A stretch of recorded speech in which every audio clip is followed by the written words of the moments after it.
There was a ballot that was rejected first. Live mula sa GMA Network Center, ito ang 24 Oras. Magandang gabi po, Luzon, Visayas at Mindanao. Tumagal ng mahigit isang oras ang pagputok ng Bulkang Bulusan sa Sorsogon kagabi, dahilan upang magdulot ng matinding pagbagsak ng abo na banta sa kalusugan. 19 na barangay ang apektado at mahigit 60 pamilya ang inilikas. Pagdidiin ng FIVOX, hindi ito pagsabog na dulot ng paggalaw ng magma, bagamat minomonitor pa rin kung magkakaganya. Nakatutok si Mariz Umali. Ito po, parang snow sa labas. Grabe. Halos mag-zero visibility sa bahaging ito ng Barangay Tinampo sa Irosin, Sorsogon. Sa gitna kasi ng dilim ng gabi ay sumabay ang pag-ulan ng abo mula sa pagputok ng Bulkang Bulusan kagabi.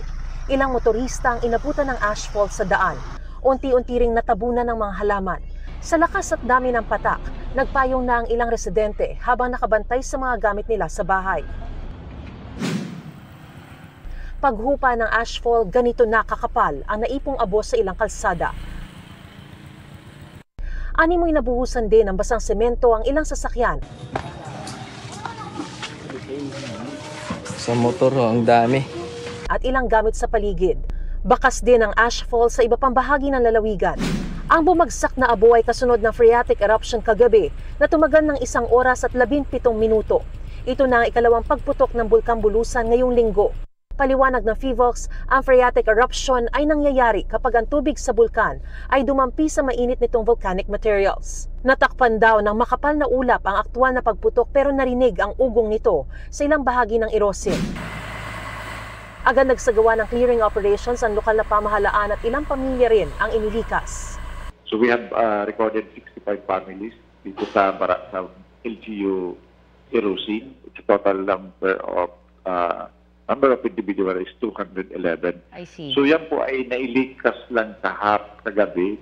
Tiniyak naman ng Kapitolyo na handa ang mga ospital sa probinsya sa mga mangangailangan ng atensyong medikal. Then nag-deploy pa sila ng mga aparatos or equipment for those na may mga respiratory illness. Kaya meron tayong district hospital including the RHU. Dumalaw na po kaagad-agad si Secretary Rex Gatchalian, DSWD Secretary. Sila po ay nagkaroon ng pag-assess at binisita po ang mga evacuation centers. Nandun din po, ready na po ang mga food packs para po sa mga naapektuhan. Ngayong araw nagsagawa na rin ng aerial reconnaissance ang Office of Civil Defense ng Bicol Region kasama ang Sorsogon PDRRMO at Bulusan MDRRMO. Sa ngayon, alert level 1 pa rin ang nakataas sa Bulkang Bulusan. Bago nito ay may naitalaring 50 volcanic earthquake mula pa noong April 21. Expect similar phreatic eruptions. This is not a cause of alarm as of yet. Yung phreatic eruption. Again, yun yung characteristic ng Bulusan volcano. It's phreatic eruption. Again, this is just water coming into contact with hot volcanic materials. Iba ito sa pagsabog dahil sa paggalaw ng magma ng bulkan na hindi pa nakikitang mangyayari pero mahigpit pa rin binabantayan ayon sa FIVOX. Mas maganda every now and then nagkakaroon ng phreatic eruption kasi hindi siya nag-accumulate ng pressure. So may release of pressure. 19 na barangay ang apektado sa mga bayan ng Irosin, Huban at Bulan. 14 na barangay ang natukoy ng FIVOX na nasa loob ng 4-kilometer permanent danger zone. Mahigpit na paalala ng FIVOX, bawal manatili sa loob ng 4-kilometer permanent danger zone.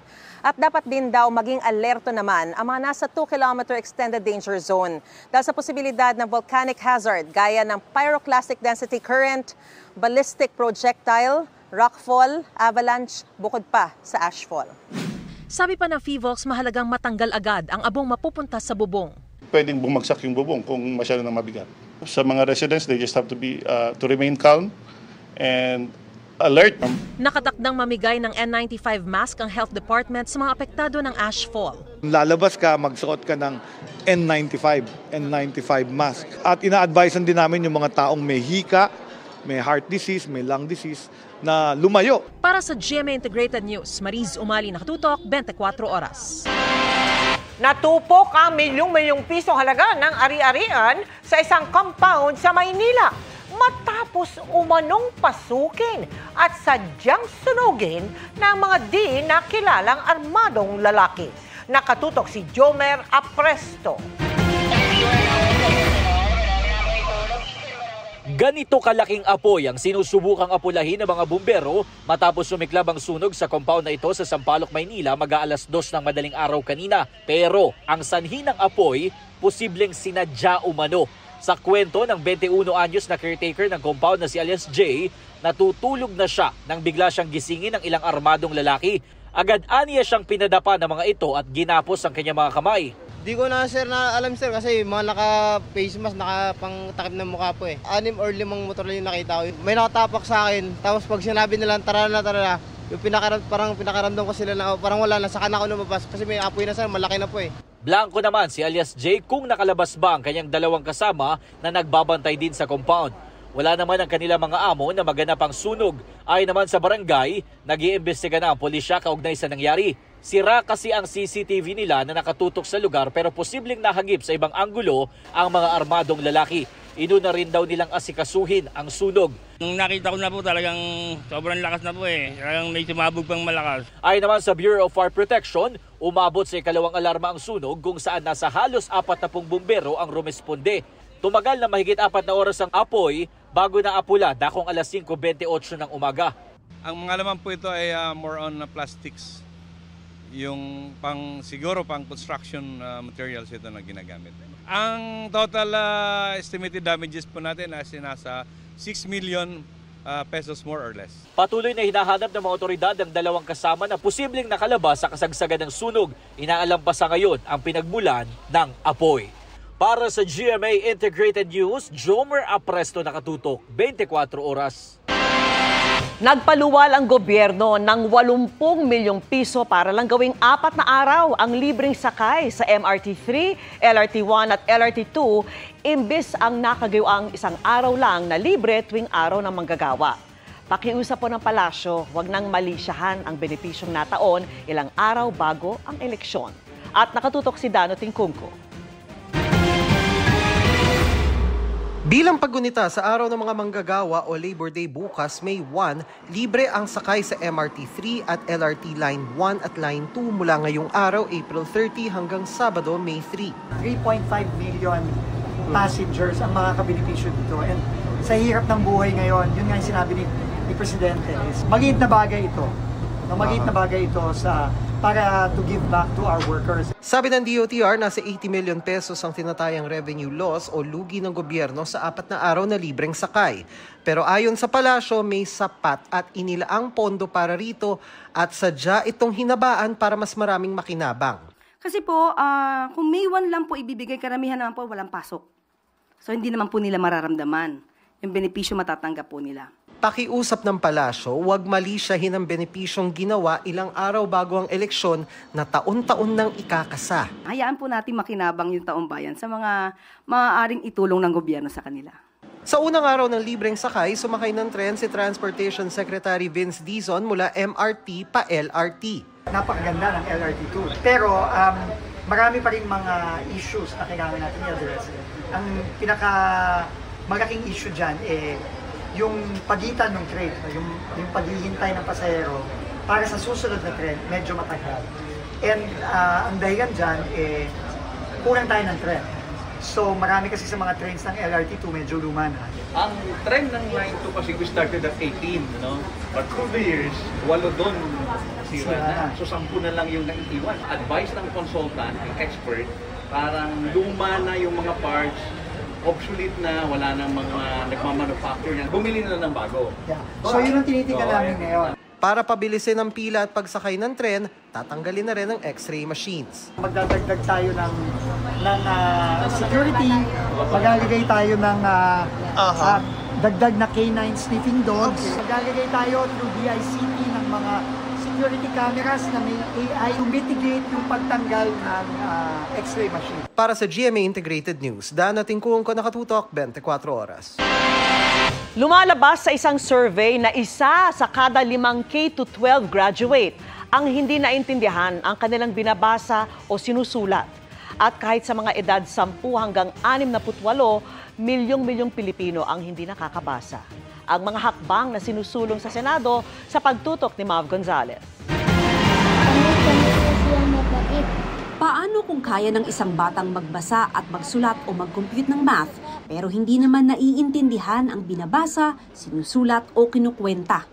Isa sa kada 5 K-12 graduate ang ganyan o hindi functionally literate, ayon sa 2024 Functional Literacy, Education and Mass Media Survey o FLEMS na iprinisinta sa Senado kanina. In the entire country, 79% of senior high school graduates in the K-12 curriculum are functionally literate. So that's around 21% short. Because paano sila nag-graduate nang hindi sila functional literate? Iba yung hindi pumasok eh. That's quite concerning. At hindi lang yan sa mga graduate problema dahil ganyan din ang 25 million sa mga Pilipinong edad 10 hanggang 64. 6 na milyon naman ang hindi nakakabasa, nakakasulat at nakakapagkwenta o hindi basic literate. Pinakamababa ang literacy sa Bangsamoro Autonomous Region and Muslim Mindanao. As long as you have high illiteracy rates, you will have poverty because people cannot be gainfully employed. Kaya gusto ng Senate Basic Education Committee na dagdagan ang subsidiya ng BARM para sa edukasyon at nutrisyon ng mga bata. Giit pa ng chairman nitong si Senador Win Gatchalian, hindi dapat ipinapasa sa susunod na baitang kung hindi functionally literate ang estudyante. There is really a need for us to train a reading teacher for secondary so that each of the secondary school will have a reading teacher who will address the needs of these learners who are really frustrated in terms of reading ability. But I would assume that by the time they reach grade 7, they should not be frustrated readers anymore. It's a challenge. No, they should be complex readers already. Here we are now reviewing our grading system, our assessment so that we can address this. Dagdag ng senador, dapat utusan ang mga lokal na pamahalaan na bumuo ng local literacy councils para mamonitor ito. Para sa GMA Integrated News, Mav Gonzales, nakatutok, 24 oras. Good evening mga kapuso! Doble ang challenge para kay Asia's multimedia star Alden Richards na di lang mag-host, magpapasiklap din sa dance floor ng Stars on the Floor. At bukod dyan, tutok din si Alden sa kanyang health and fitness journey at target pang makasali sa isang marathon abroad. Makichika kay Lars Santiago.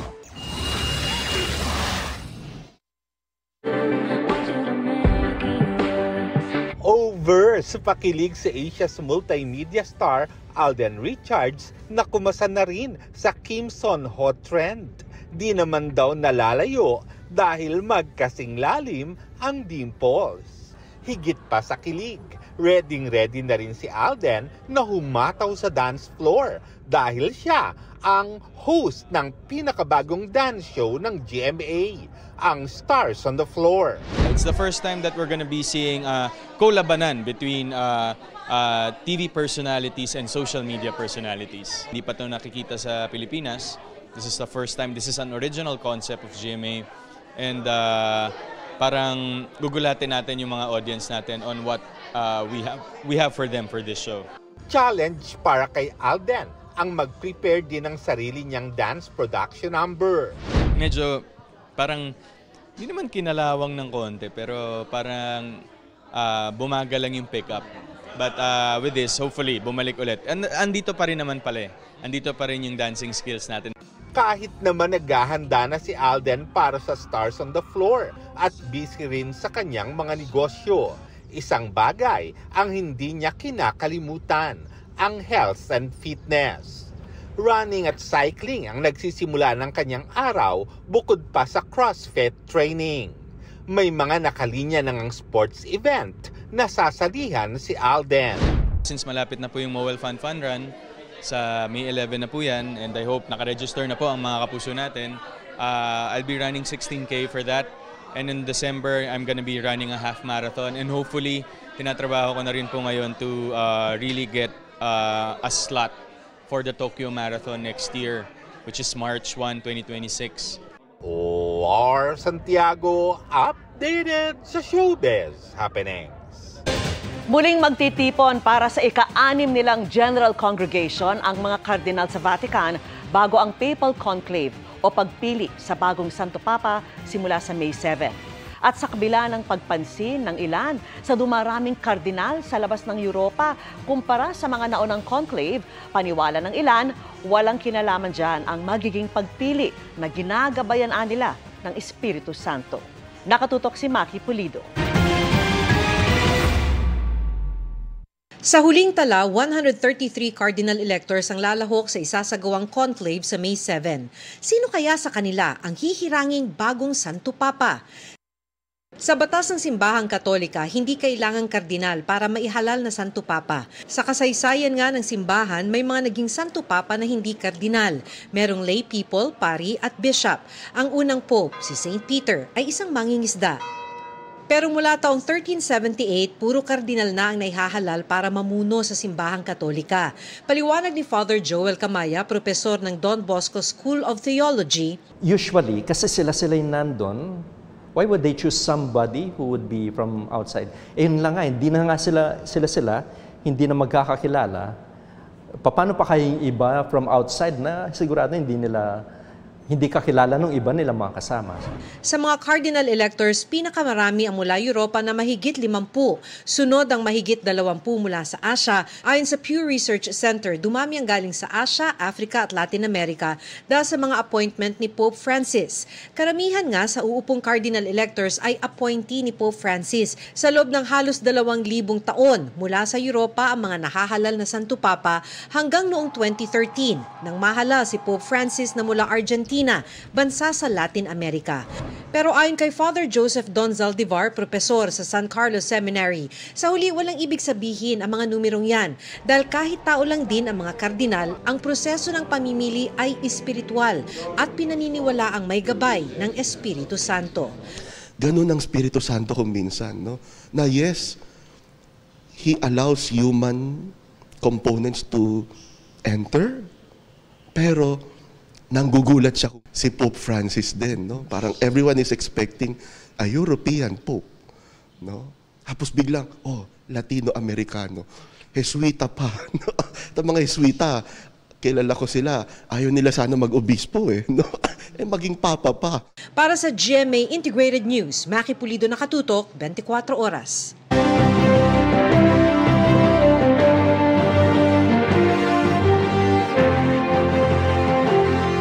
Pinagpapaliwanag ng COMELEC ang kandidato na nagsabing may diferensya at premature baby ang kanyang kalaban base sa itsura nito. Nakatutok si Sandra Aguinaldo. Ibinahagi ng COMELEC sa media ang video na naging basehan ng ipinalabas na show cause order para kay Noel Montaliana, kandidato sa pagka-vice mayor sa Jipapad, Eastern Samar. Pinagpapaliwanag si Montaliana para sa mga sinabi sa isang kampanya. Itong ni Arbe, City Bulani sila Ano ang klase? Kailangan ini-itsura nila. Iyatarpulin. Pitulit ka bulan. Yan anak siya. So, may diferensya. Ulit ko iteroy hiton sapyot damay. Warak bubot. Iprotak arag bubot na asin. Ayon sa COMELEC Task Force SAFE, posibleng paglabag ito sa kanila regulasyon kontra diskriminasyon at guidelines sa patas na pangangampanya. Binigyan ng 3 araw si Montaliana para magpaliwanag. Sinusubukan pa naming kunin ang panig ni Montaliana.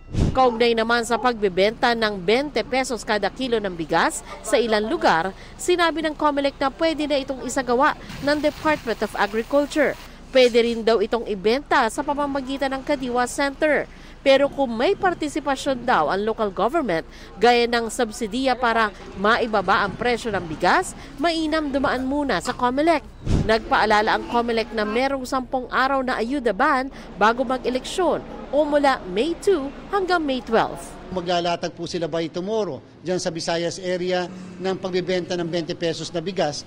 Sana po ang pakiusap lang natin, baka pwede naman after ito ma-roll out, baka pwede naman na after the election na natin isunod yung susunod na roll out para naman po hindi maakusahan na ang bigas o kanin ay napopolitika. Para sa GMA Integrated News, Sandra Aguinaldo, nakatutok, 24 oras.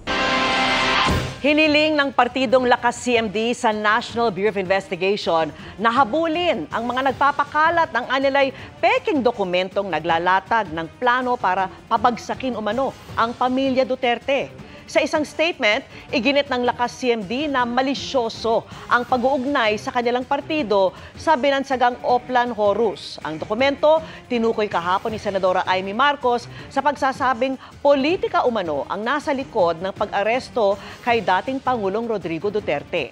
Sabi ng Lakas CMD, pineke sa dokumento ang pirma ni House Majority Leader Manix Dalipe na Executive Vice President ng Lakas CMD.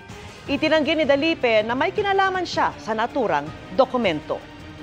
Ipag-uutos ni Pangulong Bongbong Marcos ang investigasyon sa private water utility firm na Prime Water sa gitna ng mga reklamo laban sa kumpanya. Ito ang inihayag ni Presidential Communications Office Undersecretary Claire Castro matapos idaing ng mga opisyal ng Bulacan na nakakaranas umano ang mga customer ng mataas anilang singil pero umano'y hindi magandang serbisyo. Ang Prime Water ay pagmamay-ari ng pamilya Villar. Patuloy po namin silang hinihingan ng pahayag. Ang pangangailangan po ng tao sa malinis na tubig, sapat na supply ng tubig, ay dapat lang po nararapat at hindi pa negosyo lamang, kundi ito ay dapat na kinakalinga ang pangangailangan ng taong bayan. Bilang bahagi ng mga paghahanda para sa pinakamalawak na coverage ng GMA Network sa darating na eleksyon 2025. Ikinasa ang USCOO Plus Boot Camp. Mahigit 100 estudyante mula sa iba't ibang universidad at kolehiyo ang lumaok, kabilang ang mga dumalo sa pamamagitan ng online video conferencing. Tutulong sila sa Digital Action Center na magiging sentro ng digital operations ng GMA Integrated News. Sila rin ang magmamonitor ng online content at magsisiguro na tama ang makukuhang impormasyon online. Kasabay nito ay tinuruan na rin sila ng GMA Integrated News social media team kung paano maghanap ng balita, mag-fact check at paano ito makibabahagi sa taong bayan. Dagdag tulong din sa kanila ang karanasan sa trabaho na ikinuwento ng ilang GMA Integrated News reporter. Ayon kay Senior Vice President at Head ng GMA Integrated News, Regional TV and Synergy, Oliver Victor Amoroso, hindi magiging madali ang magiging trabaho ng mga student volunteer dahil kinabukasan ng bayan ang nakataya. I'll be honest with you guys, no? Lalo na sa mga first-timers. Hindi magiging madali ang ating magiging trabaho ngayong Mayo. It will be hours and hours of hard work, non-stop work as we aim, as we have always done so, to provide our fellow Filipinos the most trusted and most comprehensive coverage of the elections. After all, palagi natin itong naririnig din, ang kinabukasan ng ating bayan, ang kinabukasan nyo, ang nakataya dito. Maingat na iniimbestigahan ng PNP ang lahat ng anggulo sa pagtukot at pagpatay sa negosyanteng si Anson Tan at kanyang driver matapos idawit ng mga suspect ang sariling anak ng biktima sa krimen. Inaalam po ng PNP kung posibleng nililihis lang ang pagtunton sa tunay na mastermind. At nakatutok si June Veneracion. Lumalim ang misteryo sa pagdukot at pagpatay sa negosyanteng si Anson Ke o kilala ring Anson Tan ng isang kotang kanyang anak sa extrajudicial statement ng main suspect na si David Tan Liao. Nasa police custody na si Liao. Claiming it was the son who ordered for the kidnapping ni Anson Ke and eventually ordering na patayin po ito pong ating biktima. We have to clear everybody kasi gusto talaga namin. Who's already the mastermind at kaano namin, sino po yung makasama ni nung suspect namin. Maingat po, lahat po inimbestigahan, prove po natin. Lahat ng statement yan, you have to prove it kung tama o mali. Kaya isinama na ng PNP ang anak ng negosyante na si Alvin sa mga respondent para sumailalim sa preliminary investigation ng Department of Justice. Aligasyon ni Liao na bago nito ay nasangkot na rin sa iba pang kaso ng kidnapping Nag-usap sila ni Alvin para sa planong pagdukot at pagpatay, bagamat walang mailabas na ebidensya. Si Alvin na nakipag-negotiate noon sa mga kidnapper, voluntaryong isinuko ang kanyang cellphone sa PNP para sa forensic investigation. We cannot discount the possibility that the David Tan Liao is misleading the investigation to cover up for someone. There is also a possibility that David Tan Liao is the mastermind himself. Sabi ng isang anti-crime advocacy group na nakakausap ng mga naulila ni Ke, lubos lang naapektuhan ng pamilya. The victim family was crying when they saw on the news that the son is now a suspect. It is so unfair. Inilabas naman ng PNP ang litrato ng dalawa pa umanong sangkot sa krimen, sina Jonin Lin at Wen Lin Gong alias Kelly Tan Lim. May isang concerned citizen nila ang nag-alok ng 5 milyong pisong pabuya para sa makapagbibigay ng impormasyon tungkol kay Kelly. At ito po yung babae po na ginamit po na babe. Meron pang 4 na Chinese na hawak ang PNP kaugnay ng pagdukot at pagpatay kay Ke. Kabilang sa kanila ang 2 na pinagpadalhan ng ransom bago idaan sa mga casino junket operator at ba-convert sa cryptocurrency ang kabuang 200 billion pesos na ransom mula sa pamilya Ke. Ang legal counsel ng 2, itinangging ipinalit nila ang pera sa crypto. We will gladly cooperate with the law enforcement agencies just to make sure na maintindihan nila that the 2 clients that we are representing are in no way, shape, or form part of that conspiracy which led to the abduction and the kidnapping and the eventual killing ni Mr. Anson Tan or Anson Ke. They are just there for people that want to have USD to or peso to USD or peso to yuan to RMB or peso or dollars to RMB, palitan lang.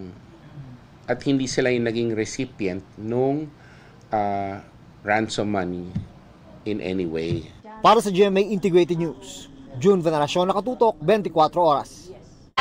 Nakatanggap si Vice President Sara Duterte ng summons mula sa Office of the Prosecutor.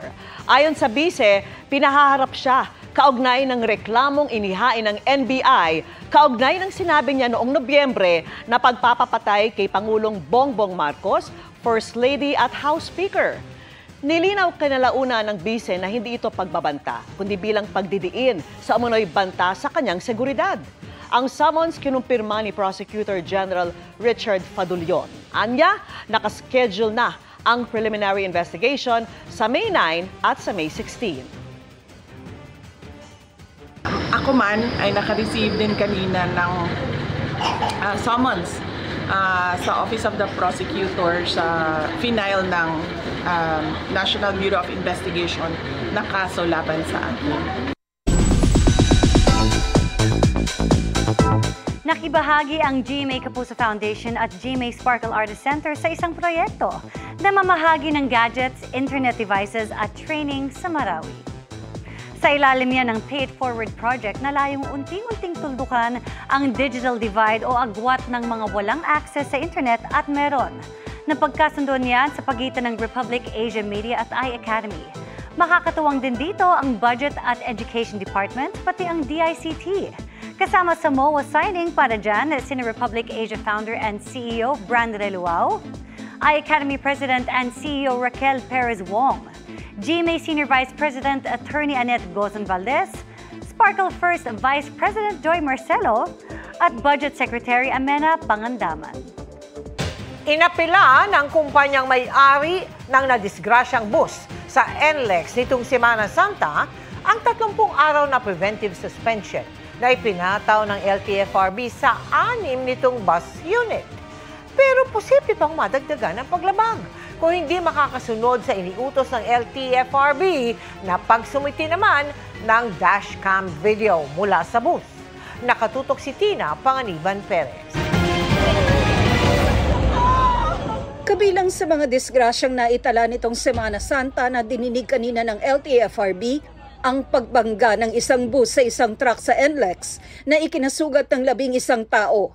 6 na bus na ng kumpanya ang isinailalim sa 30-day preventive suspension, bagay na inaapela ng kumpanya sa LTFRB kanina dahil nawalan nila ng kabuhayan ng driver ng 5 nadamay na bus unit. Bukod dyan, yun ang magiging source para dun sa indemnity ng mga na-injured. pero hindi binawi ng LTFRB ang preventive suspension. Ang driver ng sangkot na bus na 1 buwan pa lang sa naturang bus company, pinatawan naman ang preventive suspension ng kumpanya. Sabi niya, matagal na siyang driver sa ibang bansa. Lumalabas po kasi yung truck po galing Mindanao Avenue. Pinalis po ng patrol yung dump truck po kasi po nakaparking po dun sa Mindanao Avenue.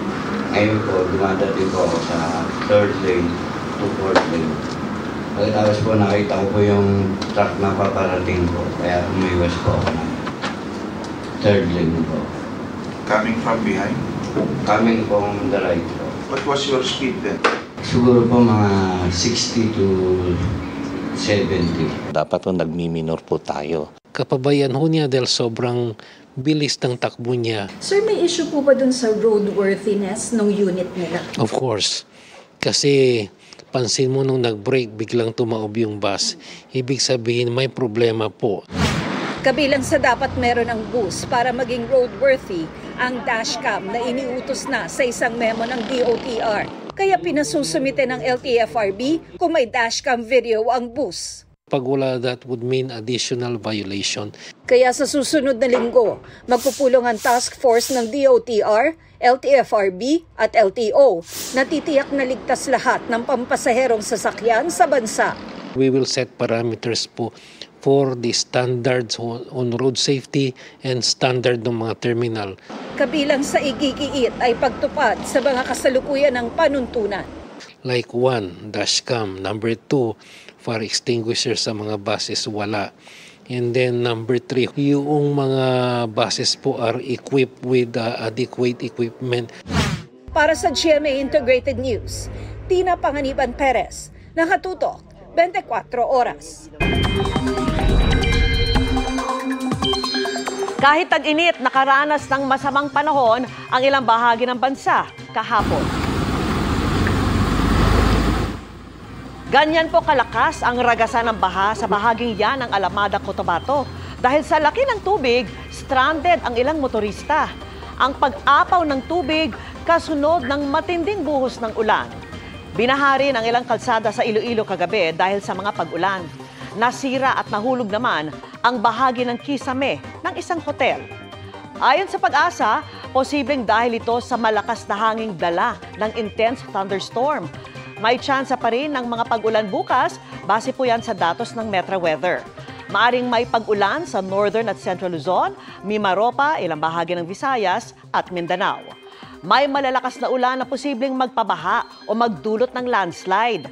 Sa Metro Manila, hindi rin inaalis ang tsansang magkaroon ng thunderstorms sa hapon o sa gabi. At dahil sa mainit na easterlies, maalinsangan din bukas at aabot sa danger level ang heat index sa 17 lugar. Pinakamataas ang 45 degrees Celsius hanggang 44 degrees Celsius naman sa Metro Manila. Samantala, nag-dissipate o nalusaw na ang binabantayang low pressure area nitong mga nakalipas na araw. Pero sa latest data ng Pag-asa, may 2 panibagong sama ng panahon na posibleng mabuo sa mga susunod na araw o linggo, kaya patuloy na tumutok sa mga update. Nilagdaan na ang status of Visiting Forces Agreement sa pagitan ng Pilipinas at New Zealand. Inaasahang palalakasin nito ang ugnayang militar ng dalawang bansa. Nakatutok si Ian Cruz. Sinaksihan ni Pangulong Bongbong Marcos ang paglagda ni Defense Minister Judith Collins at Defense Secretary Gibo Teodoro sa Status of Visiting Force Agreement o SOVA sa pagitan ng Pilipinas at New Zealand. Di patiyak kung magkaka-access din ng New Zealand forces sa mga base militar ng Pilipinas tulad ng Philippine-US Visiting Forces Agreement na nilagdaan noong 1999. Pero inaasahang palalakasin ng SOVA ang ugnayang militar ng Pilipinas at New Zealand sa mga joint military exercises at security cooperation. It gives some certainty and to that legal status. We're increasing that activity to make our operability and interoperability much more enhanced. The more you train together, the more trust and confidence is built. And this is not only for defensive purposes, but more importantly, since both New Zealand and the Philippines are in the ring of fire, it will help interoperability in terms of HADR between our troops. Maliban sa Amerika at New Zealand, meron ng katulad na kasunduan ng Pilipinas sa Australia na niratipikahan noong 2012.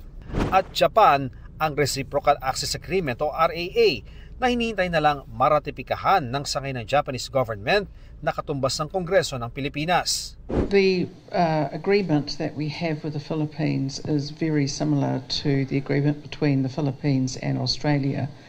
So there's not any difference. Theoretically, there may be a UN peacekeeping mission where New Zealand and the Philippines will continue our transits. We will continue to uphold the law of the sea, but we're not anticipating having to deploy anybody anywhere soon.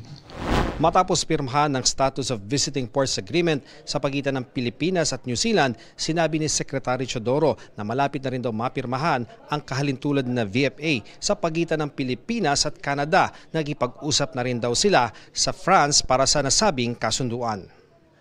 Para sa GMA Integrated News, Ian Cruz, nakatutok 24 oras.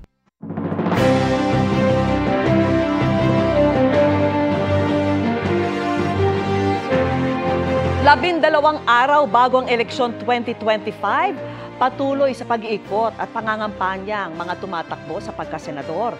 Ang ilan sa kanilang plataporma sa pagtutok ni Mark Salazar.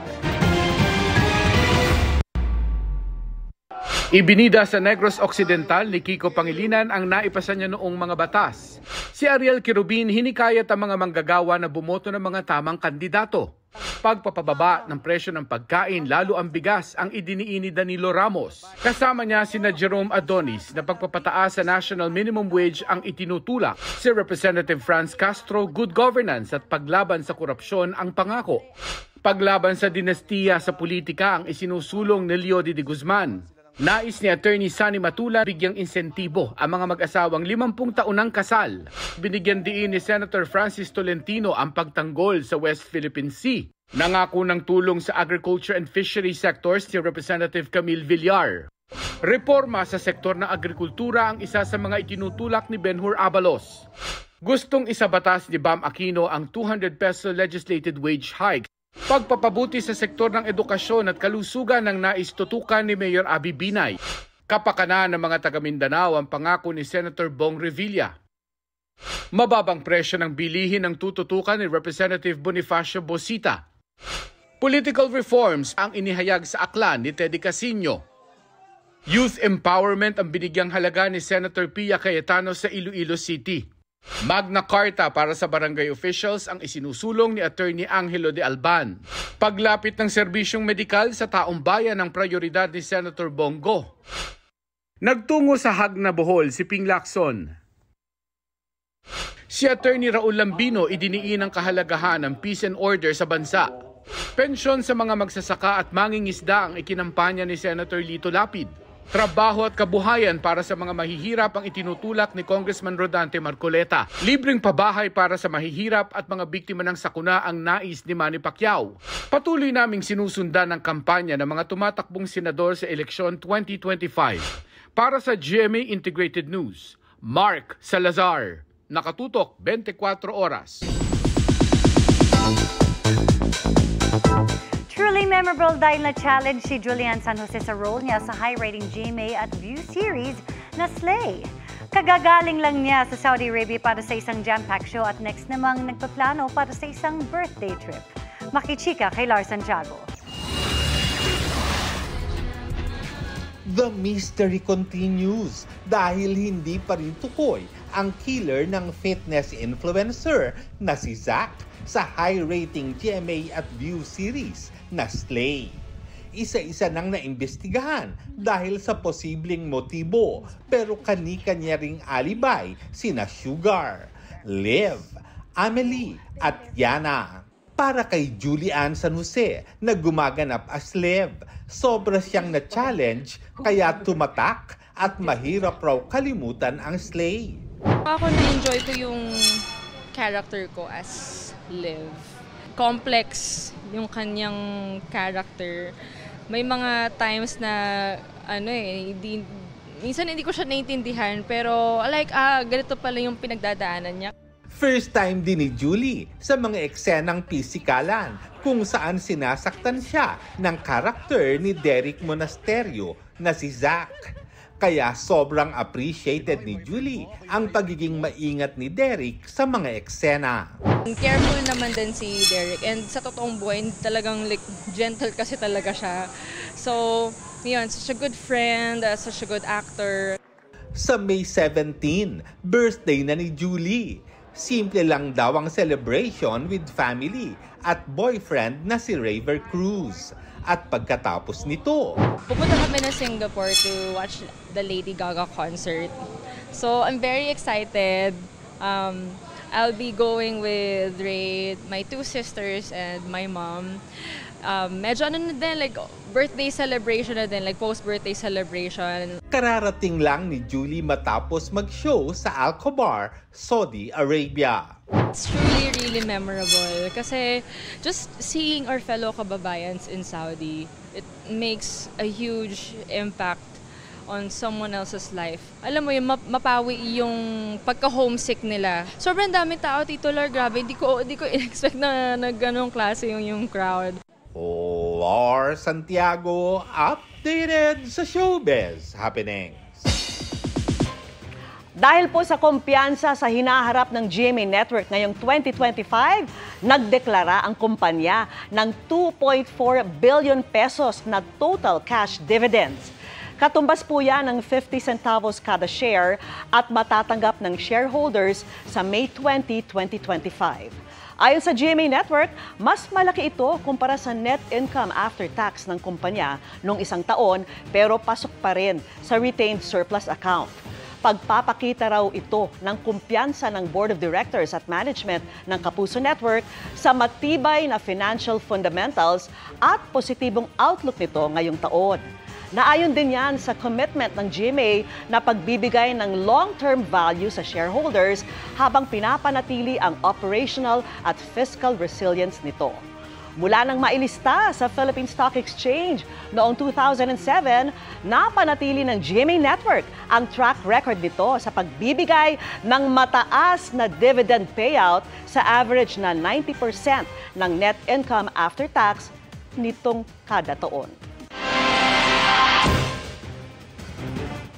At yan ang mga balita ngayong Miyerkules. Ako po si Mel Tiangco para sa mas malaking misyon. At para sa mas malawak na paglilingkod sa bayan, ako naman po si Vicky Morales. Mula sa GMA Integrated News, ang News Authority ng Pilipino, nakatuto kami 24 oras.